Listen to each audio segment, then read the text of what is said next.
You're under contract to purchase a house and you change your mind. Can you get out of the contract and get your earnest money back? Well, the answer to that question depends on a number of factors. And I'm going to go through each of those and I'm going to tell you ultimately what could happen if none of these options for getting out of the contract are in play.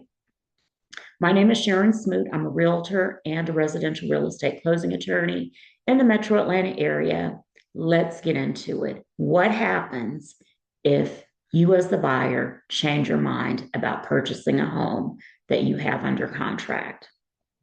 So, if you are in the due diligence period, which is the period during which you can have the property inspected and basically do your due diligence, you can terminate that contract for any reason. You don't have to give an explanation and get your earnest money back. So, due diligence period, you can terminate and get your earnest money back. The next possibility for terminating the contract is if you are still in your financing contingency period and your loan gets denied. If your loan gets denied before expiration of the financing contingency period and you provide notice of the denial to the seller before expiration of the financing contingency period, you can terminate the contract and get your earnest money back. That's option number two, or scenario number two.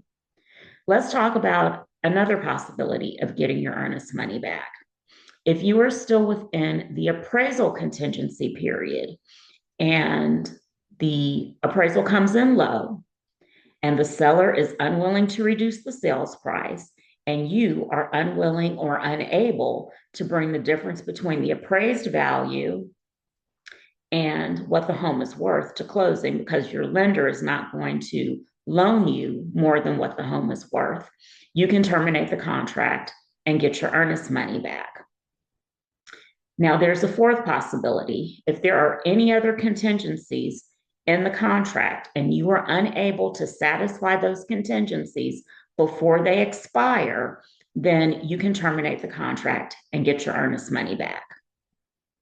So now let's address the scenario. I actually saw this in one of the Facebook groups that I'm in earlier in the week. And I thought, wow, this is a great topic, because a lot of people don't appreciate that when they sign a purchase and sale agreement, it is a legally binding contract, assuming that it meets all the requirements to be a legally binding contract. And rarely have I seen an offer presented and accepted where there was some defect in the contract that might make it voidable, or unenforceable. So let's assume that it meets all the requirements to be a legally binding contract. And in the scenario that I saw in the Facebook group, the buyer changed her mind because her monthly payment was more than she expected it to be. And that's a whole different video that I could do about how that could possibly happen. And I don't know that I'm going to do that video, since I'm not a loan officer, but I've seen that kind of thing happen before. Anyway, so this woman decided that she wanted to terminate the contract because she didn't think she could afford the monthly payment.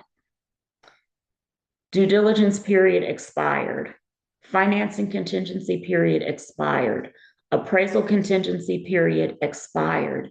And no other contingencies upon which she could base terminating the contract so that she could get her earnest money back. So what happens? Well, in Georgia, the contract specifically addresses buyer default and seller default.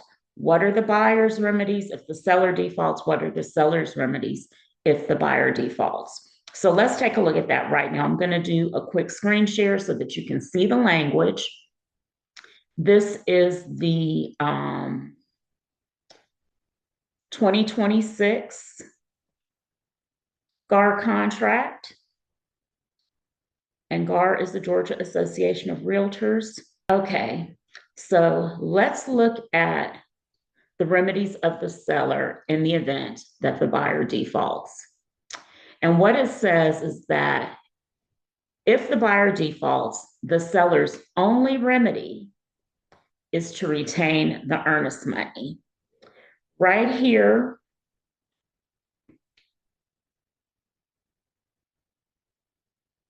in this section here, the seller's sole remedy is to retain the earnest money as full liquidated damages.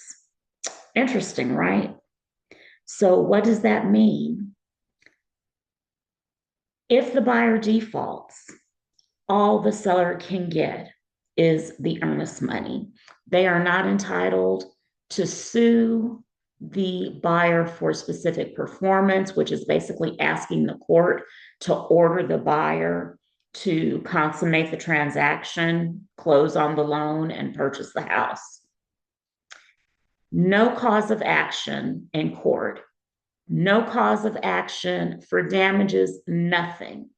All the seller is entitled to under Georgia law is the earnest money. That's it. So if you are a buyer and for whatever reason you decide to terminate the contract and you are outside of any of your contingencies or the due diligence period, the only remedy that the seller has is to keep the earnest money that you paid. And that's really the most important part of this paragraph, but we can go ahead and read the rest of it. It says the seller expressly waives any right to assert a claim for specific performance. Again, that is asking the court to order the buyer to move forward with the closing and purchase the house. The parties expressly agree that the earnest money is a reasonable pre-estimate of seller's actual damages, which damages the parties agree are difficult to ascertain. The parties expressly intend for the earnest money to serve as liquidated damages and not as a penalty. Unless seller has otherwise waived seller's right to terminate due to buyer's failure to pay earnest money, seller may, after the termination of this agreement, sue buyer for any portion of the earnest money that was either not paid, returned for insufficient funds, or the payment of which was stopped. So let's talk about that because I don't want you to be confused. The seller can only sue the buyer if there was some issue with the earnest money. The buyer never paid it, and the seller did not waive his right to terminate the contract based on, the seller waived his right to terminate the contract based on the buyer's non-payment of the earnest money, or if the earnest money was returned for insufficient funds, or the buyer stopped payment on the earnest money. So that's the only cause of action that a seller would have, only to recoup that earnest money from the buyer in the event the buyer terminates the contract.